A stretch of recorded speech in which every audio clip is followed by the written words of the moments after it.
Would you risk your life to be remembered for generations to come?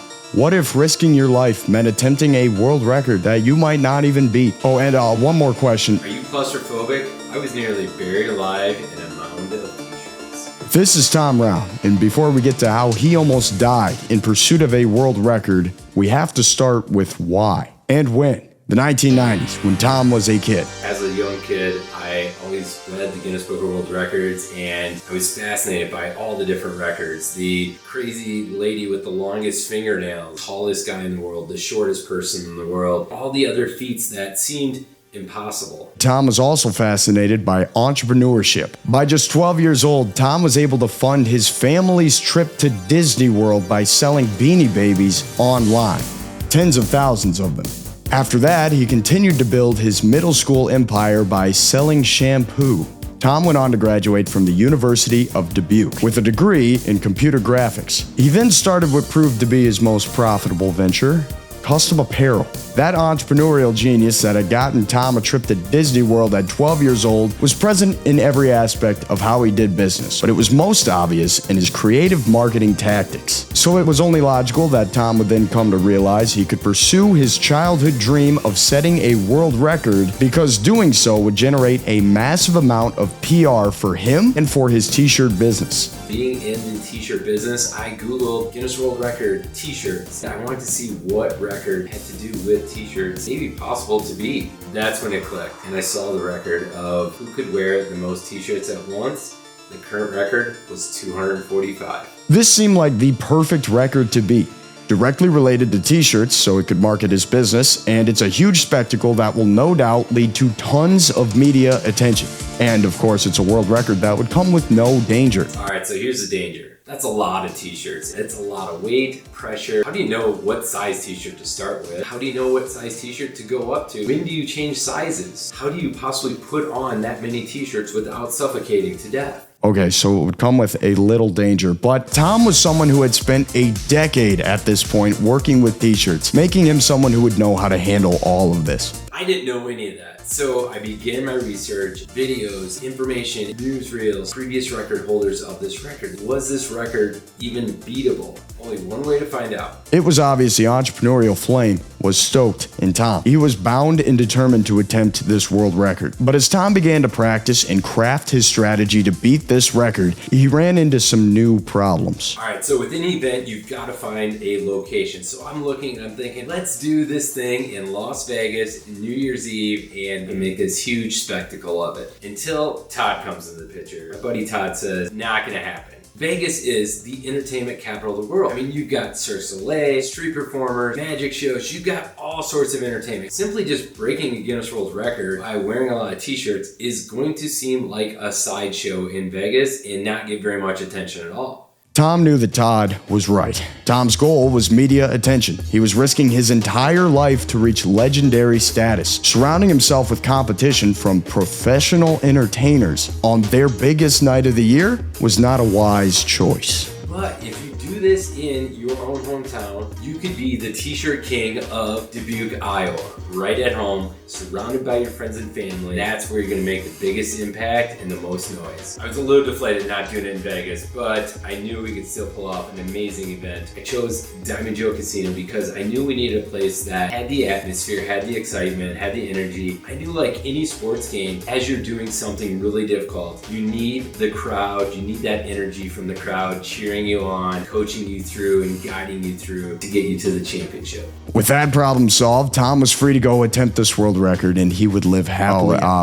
Still one problem. How are we going to do this and not die? So first thing, contacted Guinness World Record and said, hey, this is Tom from Iowa. I want to break the Guinness World Record for wearing the most t-shirts at once. What are the rules? You have to send an adjudicator out, all the parameters, all the rules, and make sure that we're doing this to the book so we can break this record. As we're getting ready for this, me and my wife start practicing, figuring out how many t-shirts can I wear And when does it start to get really uncomfortable? Also, like, when do you have to change sizes? We started off with medium shirts and then went to large and then extra large and then double X, triple X, 4X, 5X, and then the final shirt was a 20XL. So we figured that out. The other thing we figured out while doing our research and practicing was the neck collars got extremely tight. So how can we get these on without choking to death? The seemingly minuscule weight and tightness of one t-shirt begins to add up over the course of hundreds. But 245 t-shirts had been reached before, meaning it could be done, and Tom had begun to develop this strategy, knowing when to change shirt sizes and how quickly the shirts had to be placed. But the margin between record-setting and life-threatening was still razor thin.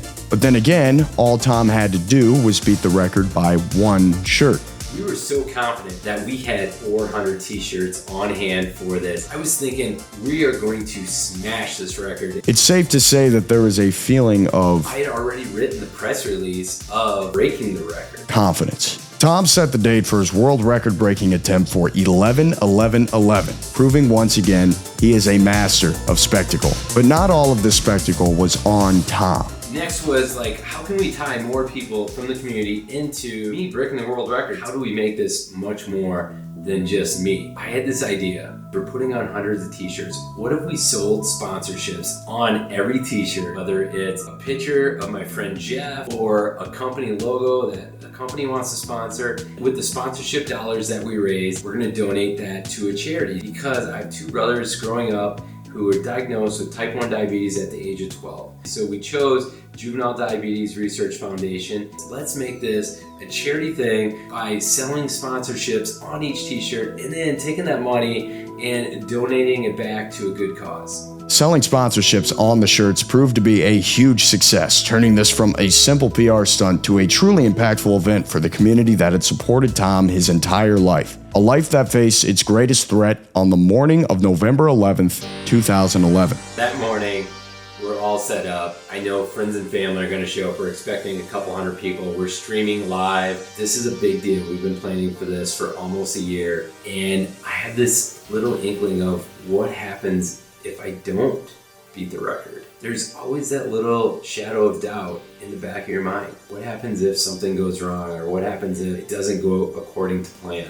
I pushed that shadow of doubt out of my mind. It was no longer for me. It was for everybody else watching. To be able to remember this, to be able to share in the record, to be part of something remarkable that they could tell their kids about and inspire them, be inspired themselves to do something outside their comfort zone. We're gonna try like crazy to make this thing happen, no matter what happens. And I get announced and come in from the back of the room, just like the heavyweight fighter coming in for the big match. And the crowd is going crazy. I've got adrenaline through the roof at this point. And get up there, welcome everybody, thank everybody for coming, sit down in the chair, and that's when it hits me. We put on that first t-shirt, we're in for it now. The first 150 shirts were relatively uneventful. The local news reporter likened it to reading The Art of War by Sun Tzu. However, The Art of War has some pretty good ratings, so that must mean it gets interesting at some point. And it did. I got to 175 shirts. I started losing feeling in my fingers, my hands, all the way up my arms. I knew this was the breaking point of a lot of other people who attempted this record. At this point, the weight of the shirts were starting to take a toll on Tom's body. He's trapped in this mound of shirts with the overwhelming weight causing massive pressure on his limbs, and this would begin to cut off his circulation. Along with the obvious physical risks to this, it can also trigger a powerful fight or flight reaction in the body. And this is a body trapped under a mountain of t-shirts. And the crowd took note of this. The crowd really changed. The energy in the room 100% shifted. As I sat there, I looked at everyone else and there was this look of concern, and I thought, well, why is everybody so quiet now? I saw my mom, I saw my aunt, and they both had tears in their eyes. What they could see that I couldn't see, my face and my head starting to turn purple, look in my eyes of, oh gosh, what is happening right now? My wife had reached down, held my hand, and she said, can you tell which hand I'm holding? And I looked at her with a blank stare and said, what are you talking about? Tom is now in much more danger than even the crowd realizes. At this point, the t-shirt's weight and pressure is preventing blood flow throughout his entire body, and the shirt collars are restricting his breathing. By definition, Tom is now suffocating. At this moment, my wife knew we needed to change the game plan. It's like the Mike Tyson saying, Everyone's got a game plan until they get punched in the face. We had a game plan until my arms and everything went numb. Tom's version may not roll off the tongue like Tyson's, but it's just as true. The 400 shirts the team had in reserve were looking like a total impossibility, especially considering the fact that they were still 70 t-shirts away from just tying the record. The strategy that Tom and the team had been practicing for months was now falling apart, and they had to act fast if they wanted Tom to beat the record and live to tell the story. Started putting him on faster before the rest of my body realized what was happening and went into like a fight or flight mode or shut down. As the team races to put the shirts on Tom as fast as they can, Tom begins to experience something strange. So as they start to put them on faster, I had this out-of-body experience, and this is where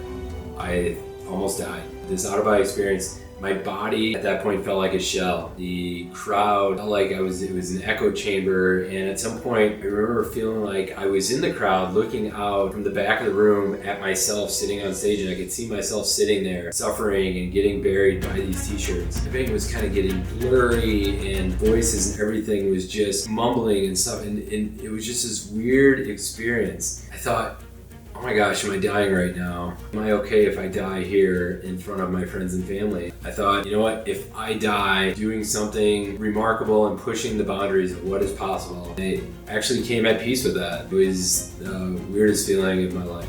And it's at that moment, as the 230th t-shirt is stretched out over Tom's head, that the tides begin to shift. We got to 230 t-shirts, and my uncle stood up. He let out this loud cheer and said, "Let's go!" Instantly, the rest of the crowd stood up. Everybody started cheering. They're clapping, they're yelling. I got this giant adrenaline rush. Over 230 t-shirts on. This is hundreds of pounds of t-shirts. They're chanting and they're counting it down from 15 to 10 to 9. Kept getting more and more energy until we got to 245 t-shirts to tie the record. We had to do 247 instead of 246 because we didn't want to go back.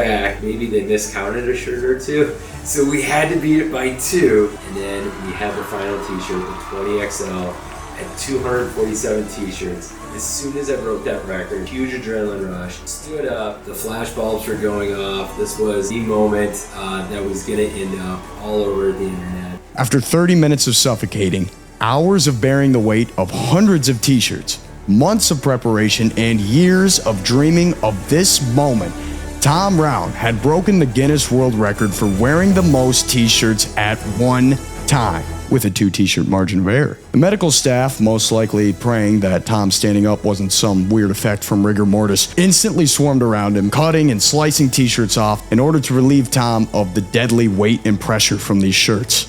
The team found that the first 40 t-shirts Tom had put on were now soaking with sweat, making the already dangerous weight and heat from the t-shirts that much worse. Tom, looking somewhat unfazed, accepted his award and thanked the crowd, his wife, his family, everyone who had helped him achieve this unbelievable feat.